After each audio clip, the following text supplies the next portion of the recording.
Uhali gani mtazamaji wa TVE, karibu katika taarifa ya habari, tukujuze yale yaliyojiri na tuliokuandalia kutoka chumba cha habari. Mimi ni Sofia Amani, nitakusomea habari za kitaifa na habari za kimataifa. Habari za biashara zitasomwa na Miriam Mlaponi, na katika habari za michezo tutakuwa naye Jonas Emmanuel Maziku, farasi wa vita. Karibu hadi tamati. Kifuatacho ndani ya TVE habari. Serikali yaahidi kuendeleza mikakati ya kuunganisha wafanyabiashara nchini. Tanzania yaahidi kuendelea kutumia teknolojia katika kukuza sekta ya uvuvi. Na katika habari za kimataifa, Trump ailaani kitendo cha Putin kuendelea na mashambulizi Ukraine. Karibu mtazamaji wa TVE, na moja kwa moja tuanze na taarifa inayoeleza kuwa Waziri Mkuu Kassim Majaliwa amesema kuwa serikali itaendelea na mikakati ya kuwaunganisha wafanyabiashara wa Tanzania na mataifa mbalimbali duniani ikiwemo Japan ili kuwawezesha kunufaika na fursa mbalimbali zilizopo katika mataifa hayo. Nezia Masinde anayo taarifa zaidi. Waziri Mkuu Majaliwa amesema kuwa serikali imekuwa ikifanya hivyo kwa kushiriki katika makongamano mbalimbali ya kimataifa ambayo yamekuwa yakiwakutanisha wafanyabiashara na wawekezaji ili kuongeza tija kubwa kwenye masuala ya biashara na uwekezaji. Amesema hayo alipofungua kongamano la biashara, uwekezaji na utalii lililowakutanisha wafanyabiashara wa Tanzania na wawekezaji wa Japan katika ukumbi wa mikutano wa hoteli ya Westin Osaka, Japan, ikiwa ni sehemu ya ushiriki wa Tanzania katika maonesho ya World Expo Osaka 2025. Majaliwa amesema hadi Machi 2025 jumla ya kampuni 24 kutoka Japan zimewekeza nchini Tanzania katika miradi mbalimbali yenye thamani ya dola za Marekani milioni 42.70 nchini na kuwawezesha jumla ya Watanzania wapatao 1182 kupata ajira. Kupitia kongamano hili ambalo baadaye sasa wafanyabiashara watakaa pamoja wa Tanzania na Japan, litafungua milango zaidi ya ushirikiano kati ya wafanyabiashara wa Tanzania na hapa Japan. Malengo ni kuwawezesha kukaa pamoja, kila mmoja aeleze sekta anayofanyia kazi, lakini hasa tunahitaji Watanzania wapate nafasi ya kuungana pamoja na ndugu zetu wa hapa Japani kufungua makampuni, kuandikisha uwekezaji. Na kwa kuwa ZIPA ya Zanzibar na TSC ya Tanzania ziko hapa, wamefungua pia wadawati ya kusajili moja kwa moja makampuni yanayotaka kwenda kusajili kufanya kazi Tanzania. Kwa upande wake, waziri wa viwanda na biashara Dr. Suleiman Jafo amesema dhamira ya Rais Dr. Samia Suluhu Hassan ya kuifanya Tanzania kuwa nchi ya uwekezaji inazidi kufunguka, hivyo ameomba Watanzania kuhakikisha wanachangamkia fursa hizo kwa ajili ya maendeleo yao binafsi na taifa. Amesema lengo la serikali la kuendelea kutafuta fursa hizo za biashara, uwekezaji na utalii ni kukuza uchumi pamoja na kuwezesha upatikanaji wa ajira nchini, na kwamba kipaumbele kimewekwa katika sekta za biashara, miundombinu, utalii, uchumi wa bluu na uwekezaji, kwa kuwa Japan imepiga hatua kubwa katika sekta hizo. Niwaombe wa Tanzania, hii kazi imeanza na leo hii mijadala mikubwa itaendelea kwa ajili ya kujadiliana, lakini kuweka makubaliano katika maeneo mbalimbali ya upande wa uwekezaji. Niwaombe wa Tanzania, sasa mlango umefunguka katika upande wa uwekezaji. Dhamira ya Daktari Samia Suluhu Hassan kuifanya Tanzania kuwa nchi ya uwekezaji sasa inazidi kufunguka. Imani yetu kubwa kwamba tutapokuja katika swala zima la uwekezaji huu, niwaombe wa Tanzania tushirikiane kwa pamoja kuhakikisha fursa hizi ambazo tunazitafuta kwa nguvu kubwa ziweze kupata mafanikio makubwa kwa wananchi wa Tanzania. Na lengo letu kubwa ni kwamba kujenga uchumi wa nchi yetu, lakini halikadhalika kutengeneza ajira kwa vijana wetu wa Tanzania. Naye waziri wa biashara na maendeleo ya viwanda wa Serikali ya Mapinduzi Zanzibar, Omar Saidi Shaban, amesema Serikali ya Mapinduzi Zanzibar imejipanga katika kutumia fursa za uwekezaji zinazotokana na ushirikiano kati ya Tanzania na Japan. Awali, Kamishna Jenerali wa World Expo Osaka 2025 kwa Tanzania na mkurugenzi wa Mamlaka ya Maendeleo ya Biashara Tanzania TanTrade, Latifa Hamisi, amesema kongamano hilo ambalo ni sehemu ya ushiriki wa Tanzania katika maonesho ya World Expo Osaka 2025 linalenga kuwakutanisha wafanyabiashara wa Tanzania na Japan. Ni kushukuru sana Nezia Masinde kwa taarifa hiyo.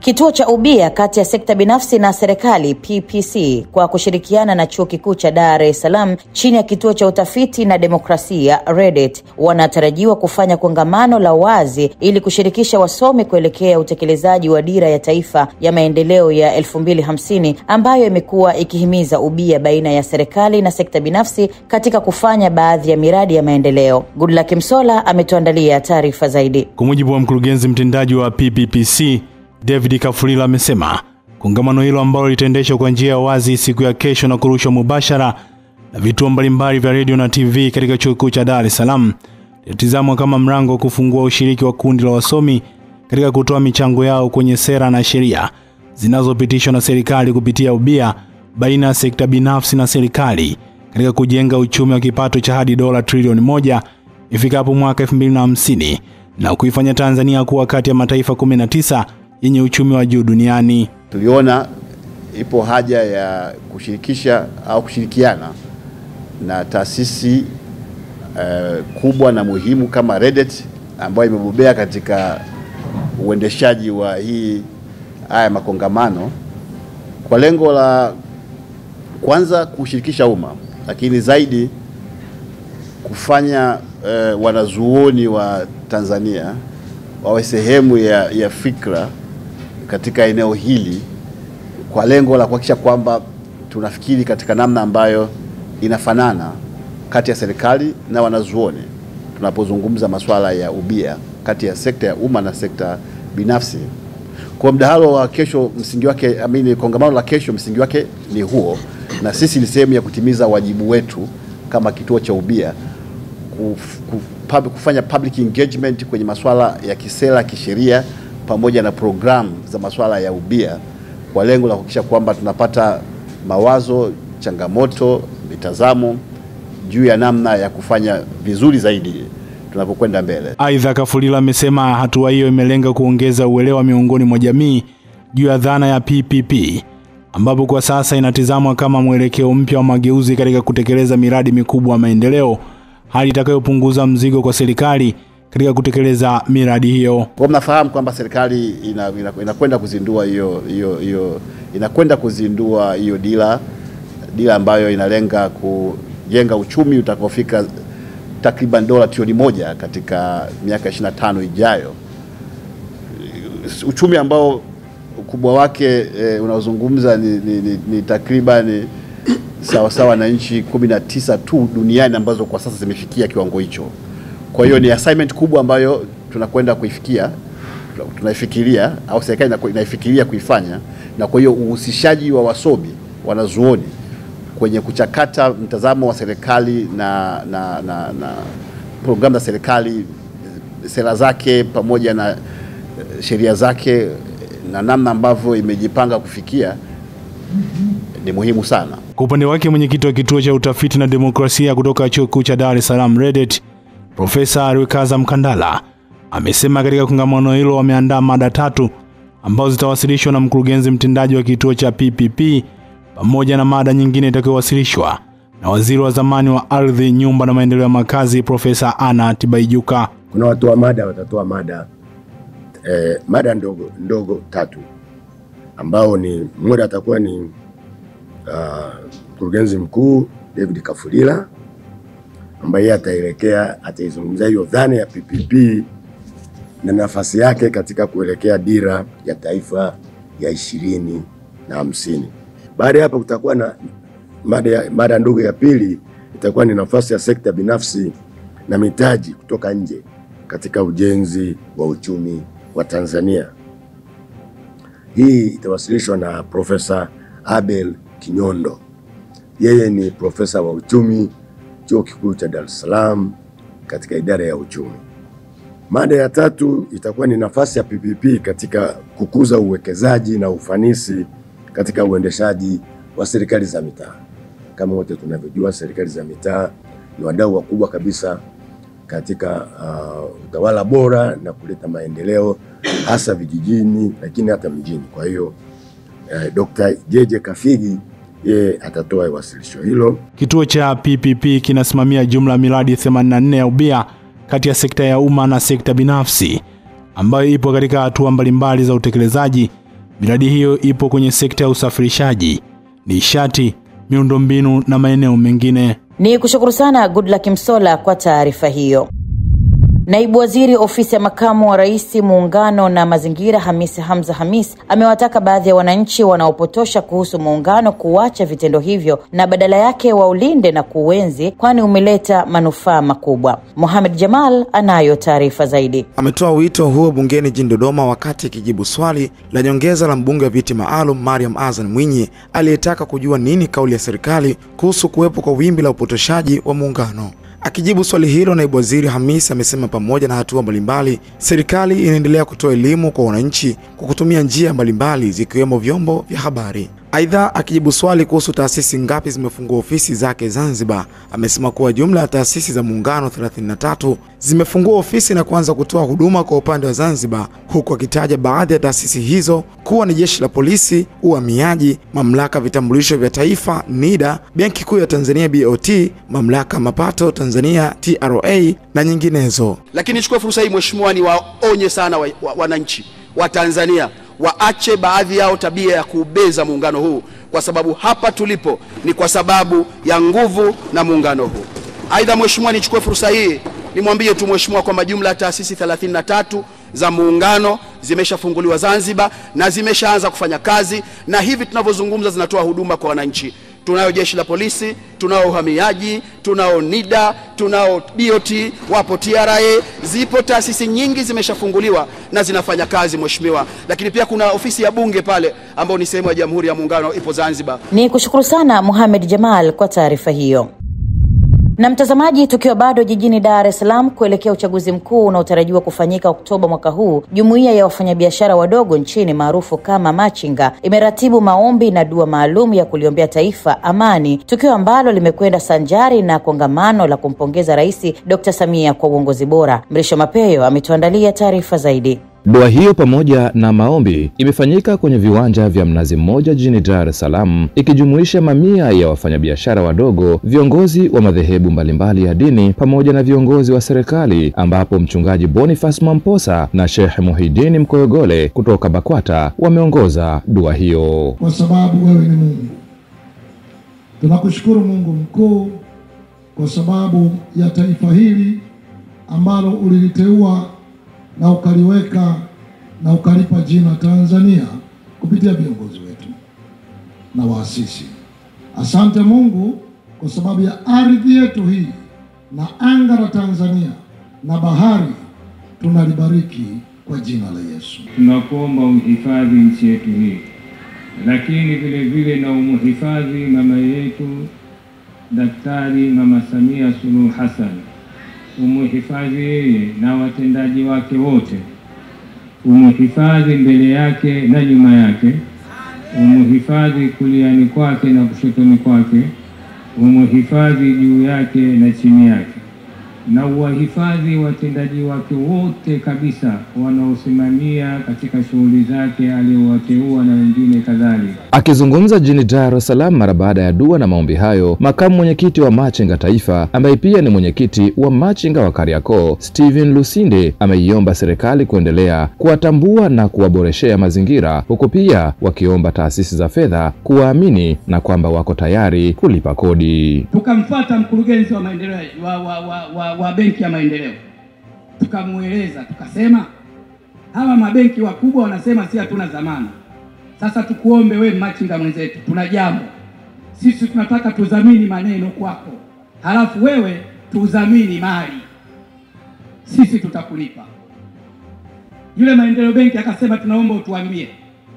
Tukamueleza, tukasema tunatamani tuwe na eneo letu wa Machinga, tuanzie katika eneo la Kariakoo, tuwe na eneo letu la viwanja, halafu eneo hilo kama tutafanikiwa kulipata tutaita Mama Samia City.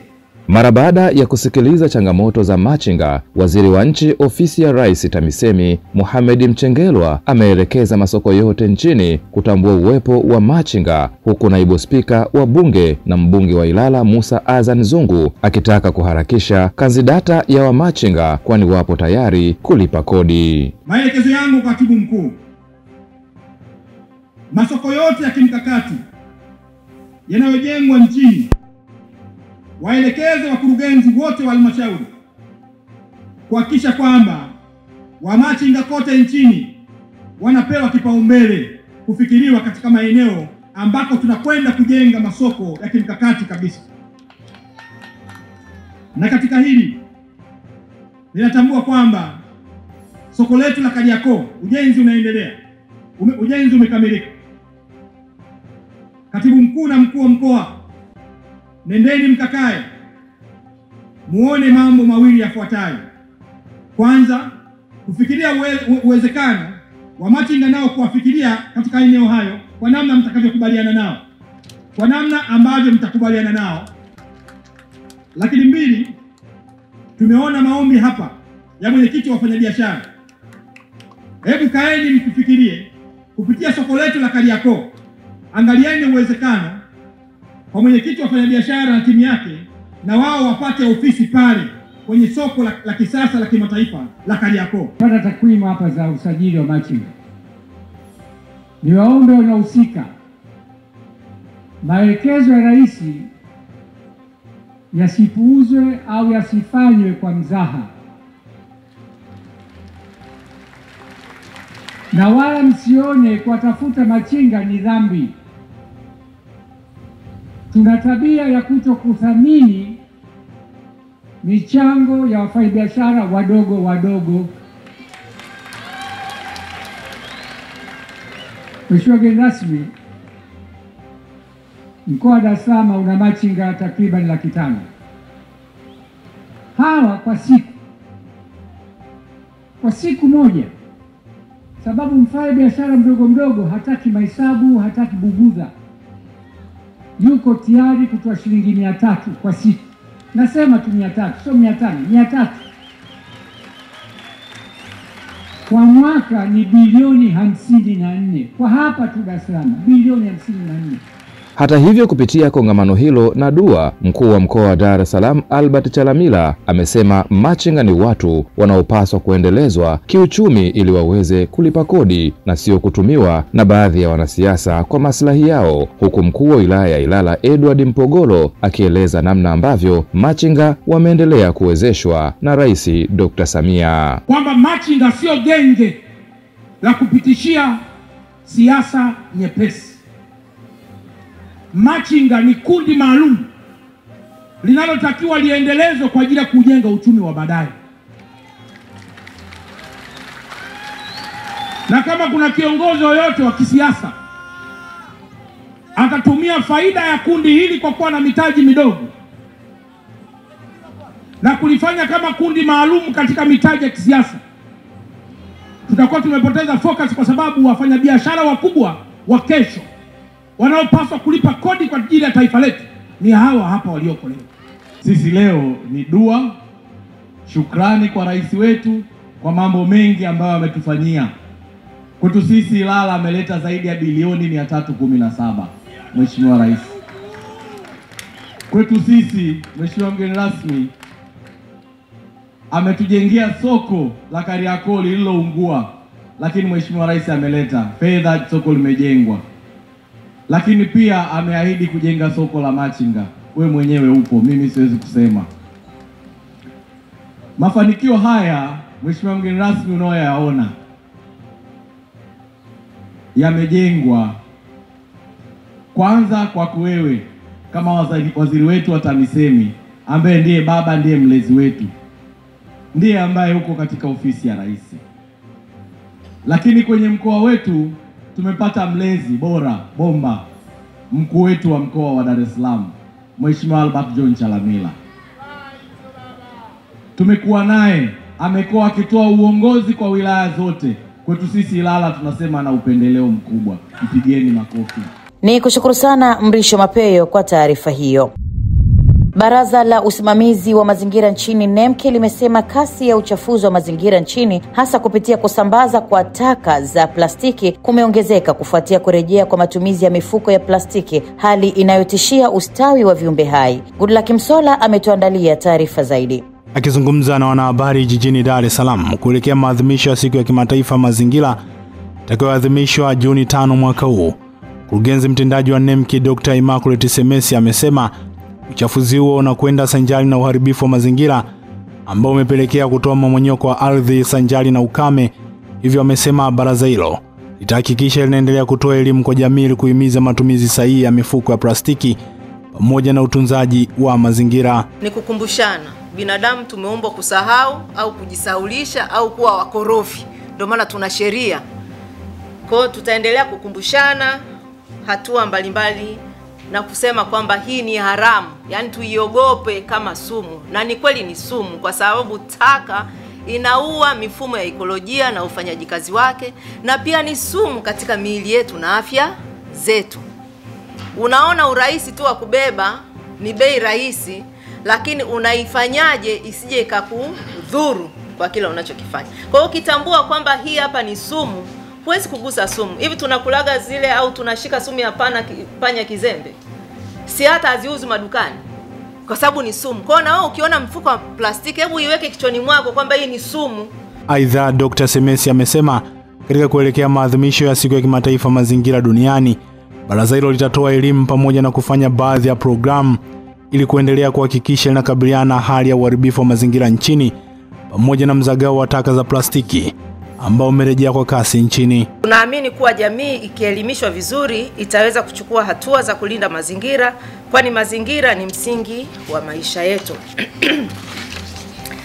Pia baraza limejipanga kusimamia kikamilifu utekelezaji wa sheria na kanuni za mazingira na kutoa elimu na uhamasishaji kupitia majukwaa mbalimbali na kwa vyombo vya habari na taasisi, sambamba na kuendeleza tafiti na kuhamasisha ubunifu wa teknolojia na bidhaa mbadala rafiki kwa mazingira. Kwa kushirikiana pamoja, tunaweza kuhakikisha mazingira safi na salama kwa sasa na kwa vizazi vijavyo. Tunao wajibu wa pamoja kama serikali, sekta binafsi, taasisi, asasi za kiraia, wanafunzi, vijana, wasanii na wananchi wote kuhakikisha tunachukua hatua sasa. Kwa upande wake, mkurugenzi wa uzuiaji pamoja na utekelezaji kutoka Baraza la Usimamizi wa Mazingira nchini NEMKI, Jamali Baruti, amesema kasi ya mifuko hiyo ya plastiki imerejea nchini kutokana na sababu mbalimbali ikiwemo mataifa jirani ambayo yamekuwa yakizalisha mifuko hiyo, ambapo tangu 2019 zaidi ya tani 250 za mifuko ya plastiki imekamatwa, huku tani 130 zikikamatwa katika viwanda vya mkoa wa Pwani. Nchi yetu imezungukwa na baadhi ya nchi ambazo hazijapiga marufuku. Ukiangalia kwenye kanda ya Ziwa kule kuna nchi ambazo hazijapiga marufuku, kwa hiyo nayo imekuwa ni sehemu kwa kiwango kikubwa ambayo imekuwa ikiingiza hizi plastiki kwa njia ambazo ni njia ambazo sio sahihi. Kwa hiyo kwa kushirikiana na jeshi la polisi pia tumeendelea kuhakikisha kwamba tunafanya operation mbalimbali kwa ajili ya kudhibiti uingizaji wa hizi plastiki kutoka nje ya nchi. Lakini swala lingine ni swala la viwanda vya plastiki hizi, kwamba tumekuwa tunafanya operation mbalimbali kwenye hizi plastiki.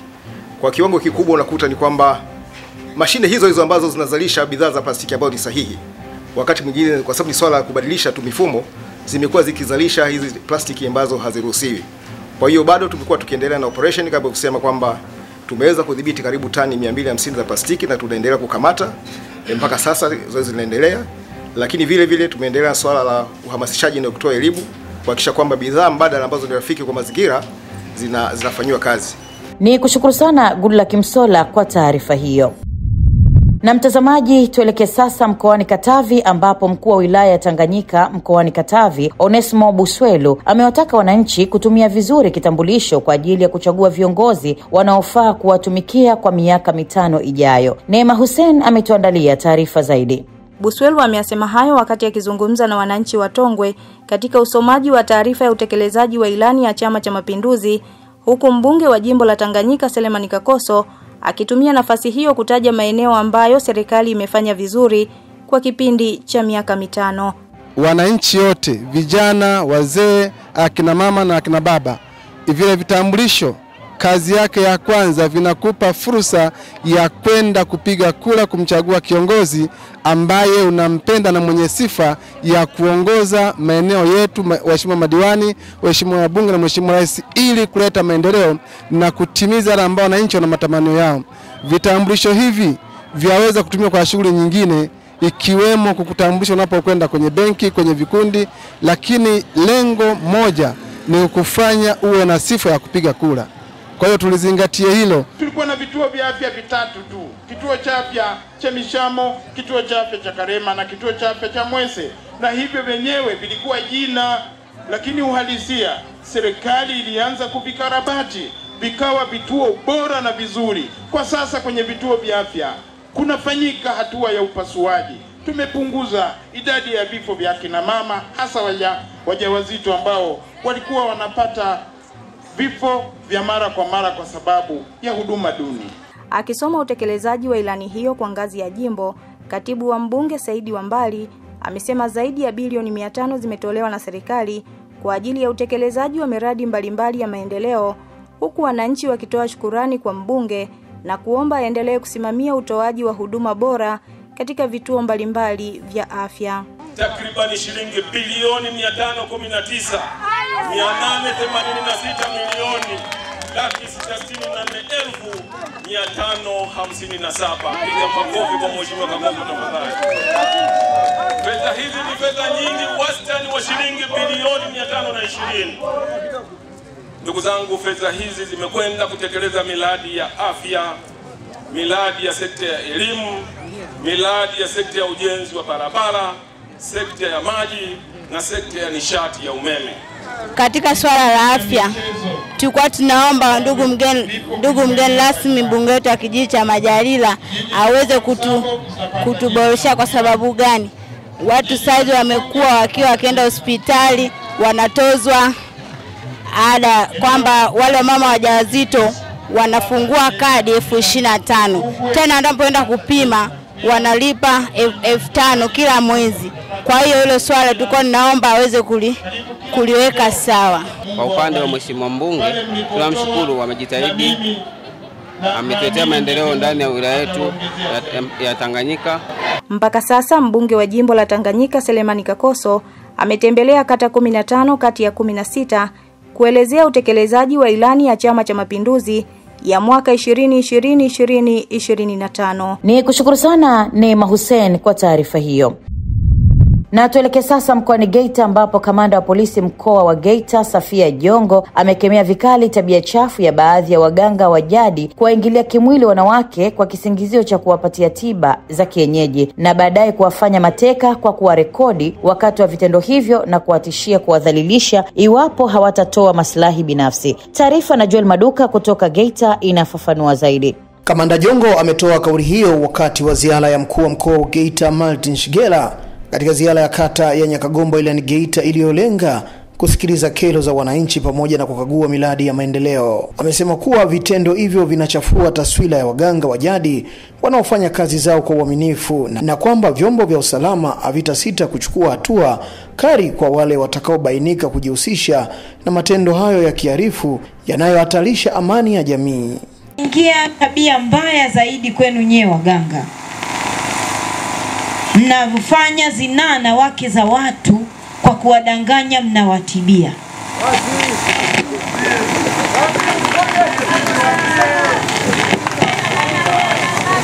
Na mbaya zaidi, mnaenda mbali, mnawarekodi. Akitaka kukuacha unamwambia nitakuua. Ukiona vile unavyomtisha kumuua anakataa, haogopi, unaanza kumrushia zile picha ulizomlewesha madawa yako, ukamuingilia kimwili ukimtishia kwamba utamdhalilisha. Naomba nitangaze vita dhidi ya waganga wa aina hiyo. Acheni tabia chafu, mnachafua tasnia ya uganga wa asili. Katika mkutano huo, baadhi ya wananchi walilalamika changamoto ya kukosekana kwa vitambulisho vya taifa NIDA, wakielezea kuwa hali hiyo imekwamisha kupata ajira na kusafiri nje ya vijiji vyao, jambo ambalo limewaathiri hasa vijana. Tatizo la NIDA, vijana wetu wanapokuwa wanapata safari za kusafiri, vijana hao wanakuwa na changamoto ya kuweza kuulizwa maswali ya kuwa NIDA, una NIDA, lakini NIDA yule mtoto anakuwa hana NIDA. Kumbe mambo mengi anashindwa kufaulu au kufanikisha zoezi lake la kazi kwa sababu ya kuwa anakuwa na NIDA. Mkoa wa Geita na wilaya ya Geita tumejipanga ipasavyo kuanzia mwezi ujao, kabla mwaka wa fedha kuisha, tutafika hapa kata ya Nyakagomba kwa ajili ya kuwasajili na kuwatambua wananchi. Kwa upande wake, mkuu wa mkoa wa Geita Martin Shigera ametoa rai kwa viongozi wa serikali kuhakikisha wanawatumikia wananchi kwa uadilifu na kujiepusha na vitendo vya rushwa ambavyo vinakwamisha maendeleo ya wananchi wa mkoa huo. Kama unataka kazi ya uongozi ni utumishi wa umma. Kazi ya uongozi ni swala la kuiwatumikia unaoongoza. Mtu anayekuja kutafuta kazi ya kulinda, unaombaje rushwa kwa mtu kama huyu? Unawezaje kuomba rushwa kwa mtu ambaye analinda bomba lenu la maji lisiharibiwe?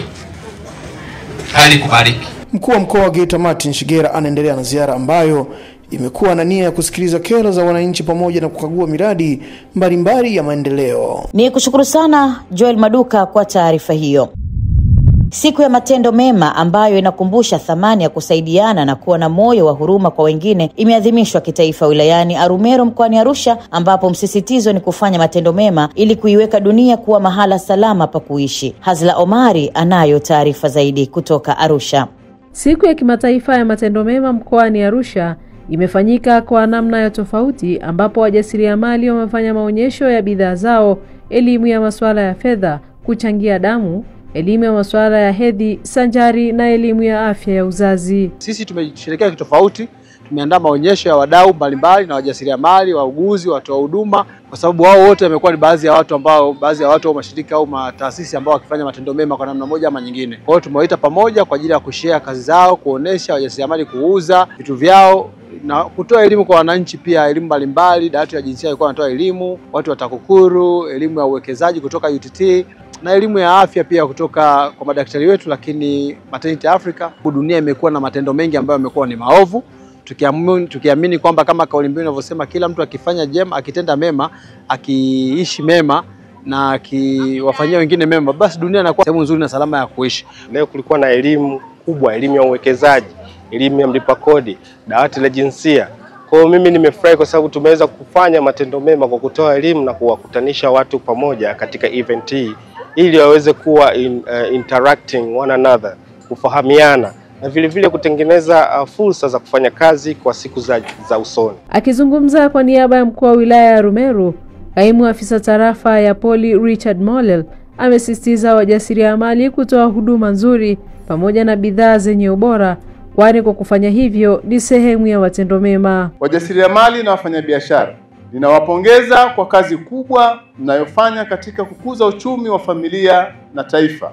Kwa kupitia ubunifu wenu na juhudi zenu, mmekuwa chachu ya maendeleo, lakini niwahimize muendelee kutenda mema kwa wateja wenu, kwa jamii inayowazunguka. Toeni huduma bora, shikamaneni, msaidiane na kushiriki katika shughuli za kijamii.